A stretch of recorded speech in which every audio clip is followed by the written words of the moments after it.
Hello, and welcome to this week's news and notes in the League of Legends ecosystem. I cover the 4 major regions. When it comes to this video, I do it weekly, where I cover, what happened in the 4 major regions, when it comes to free agency, roster swaps, coach swaps, things like that, and I look over it and inform you in case, you're not paying attention to what's going on, which is fine. It's the off season. But that's kind of what I do here.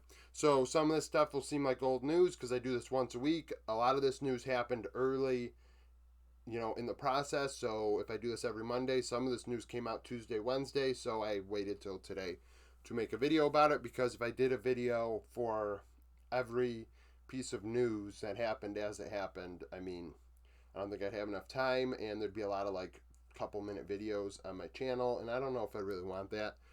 So we're covering 4 teams: Astralis, Mad Lion, C9, TSM.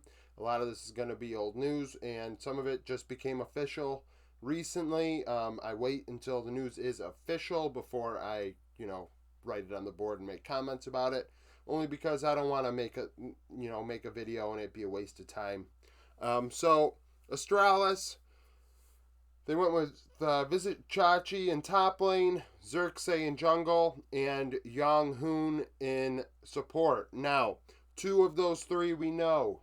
Visit Chachi's been around a very long time. He's an old man. I don't know why they added him.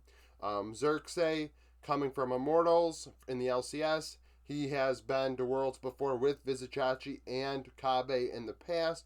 So Astralis are hoping for that Splice 2019 magic, and I think that is not going to happen, personally. And Yang Hoon did not have a job in spring. I don't know why. I didn't look into why he didn't have a job. He's coming from the 6th place challenger team in LCK, the equivalent of Academy.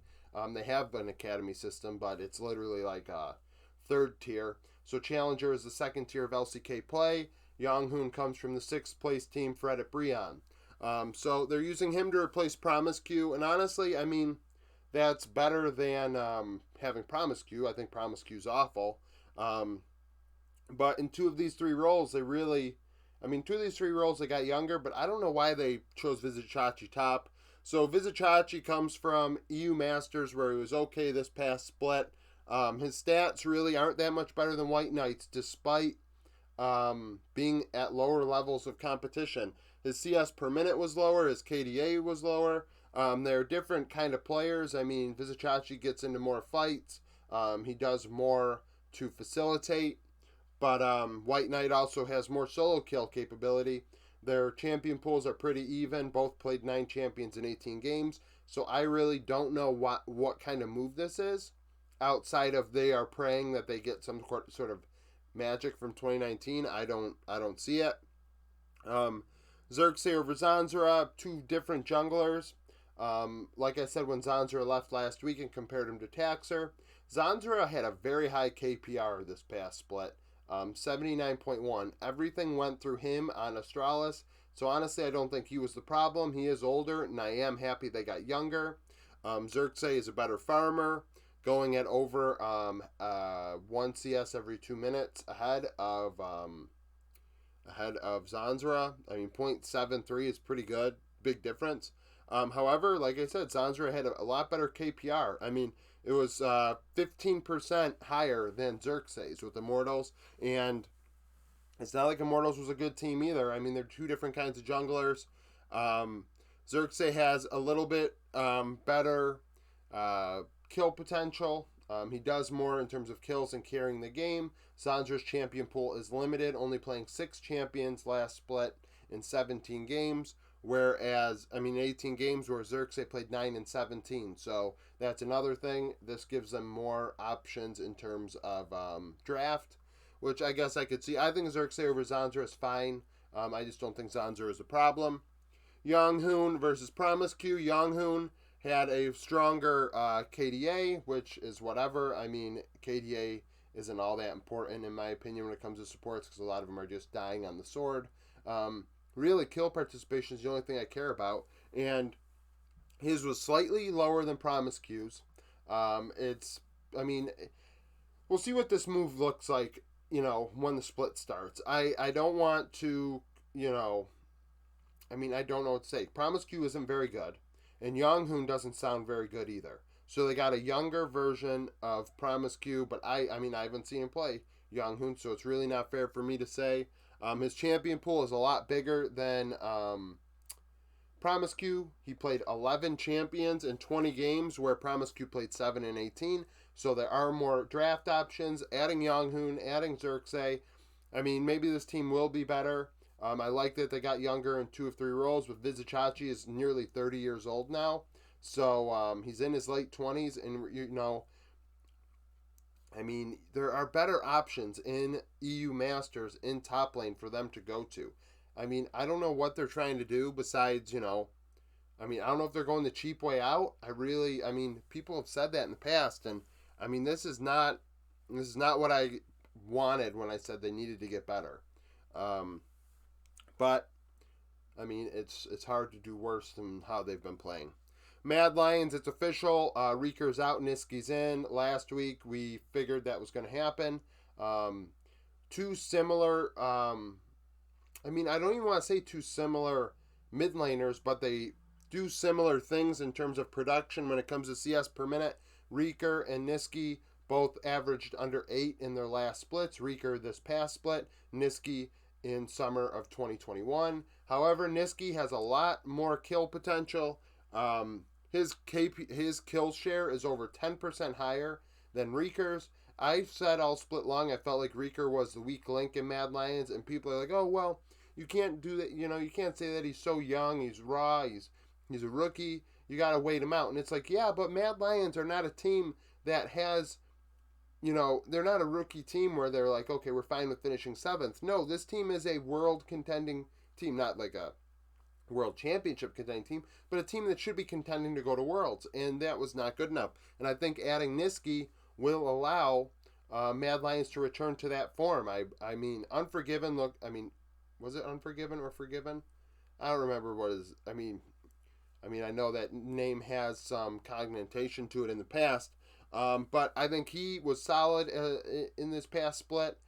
Kaiser is solid. I mean, Mad Lions are a good team, and Rieker was what was holding them back, so I like this move.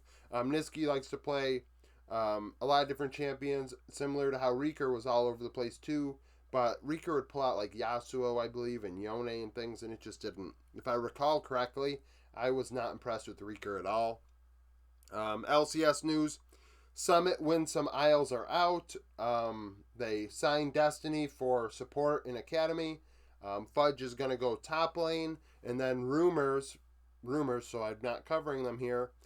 Sven may go to support and be starting support next to Berserker. And maybe if he doesn't get it, right away, they'll have Destiny out there.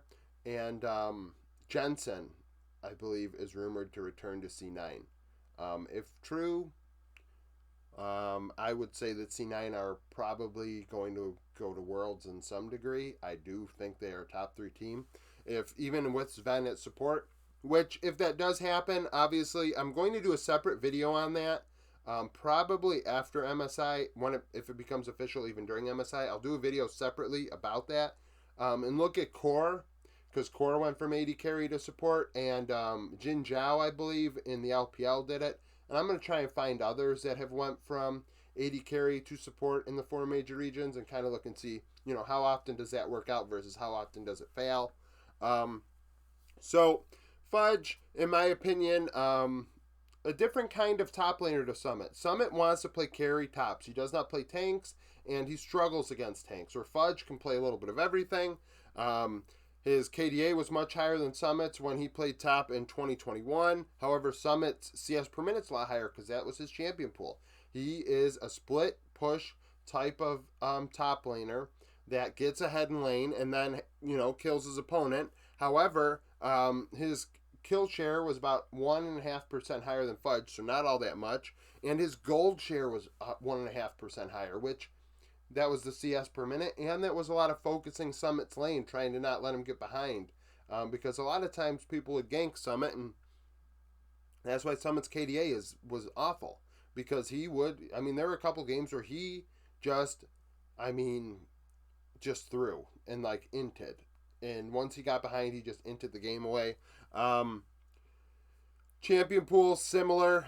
Summit playing 9 out of 18. Fudge played 10 out of 27 in 2021. When it comes to support, Winsome and Isles have better stats than Destiny. Destiny wasn't all that great, honestly.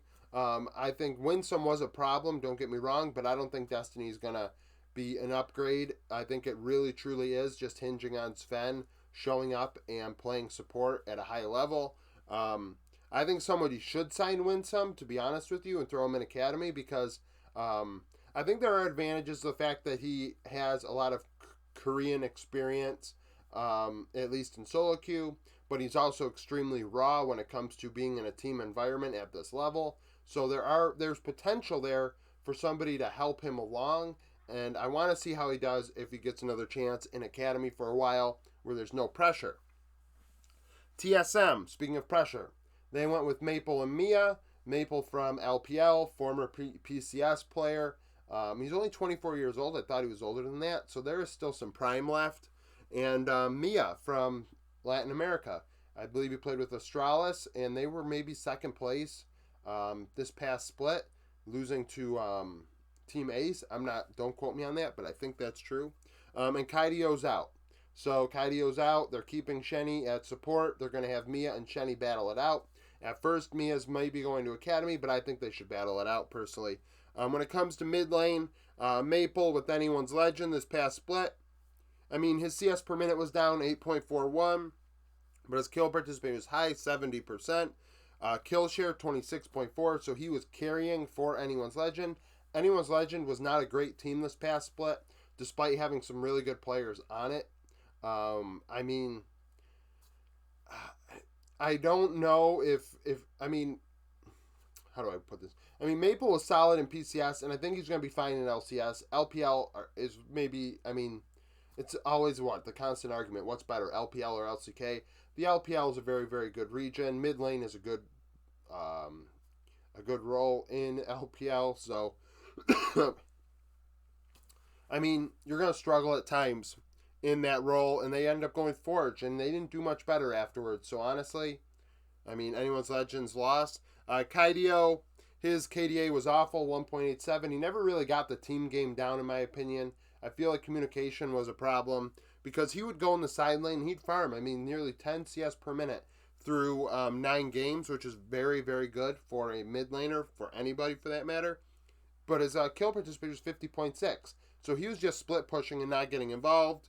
5 out of 9 champion pool. When they used Takeover's KDA was about twice as high. CS per minute, 9.23, which is solid. KPR is a little bit higher. And his champion pool, used one more champion in 9 games. So I think they made the right move letting Kaidio go.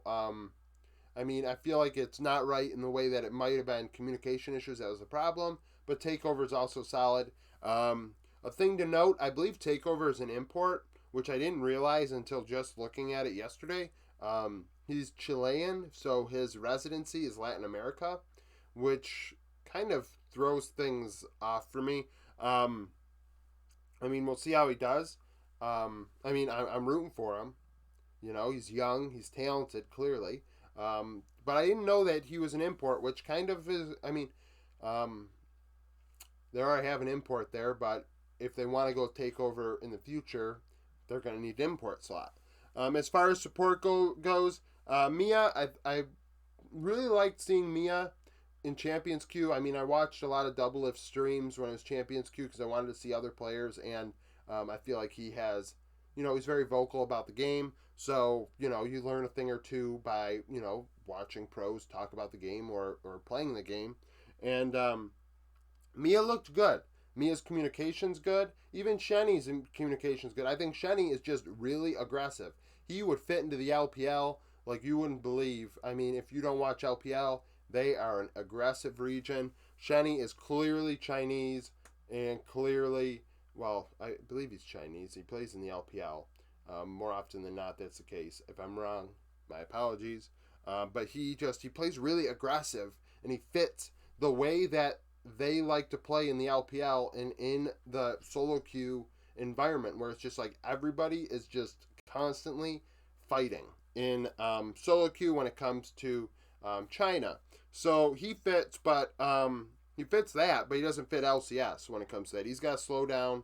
His KDA 1.8, Yurson's 1.82 from Taiwan. I mean, both of their kill participation 66 and 70.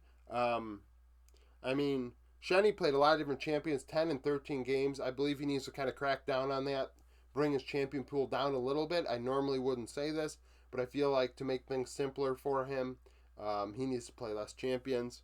But I honestly, I think that they have two decent supports, and it's going to be interesting to see who they go with. I think they're still rebuilding. Having Maple does not look like a rebuild. I mean, I think it's because they have Hooney, and he's older. And I mean, seeing a tweet this past weekend from Summit, a clip from Summit's stream where Summit said he wanted to go to TSM and it was blocked, makes me wonder what TSM were expecting to do. What was going to happen with Hooney? I don't know. Were they going to go with Summit top and Maple mid? I mean, not go Maple mid and go somebody else mid or what? Because obviously there would be a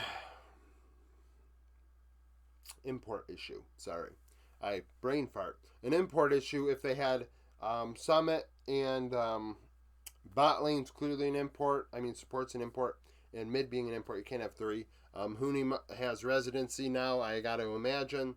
I think he does because he went into academy to earn it. But so that's it. This was a longer video on my news and notes, but there's a lot that happened.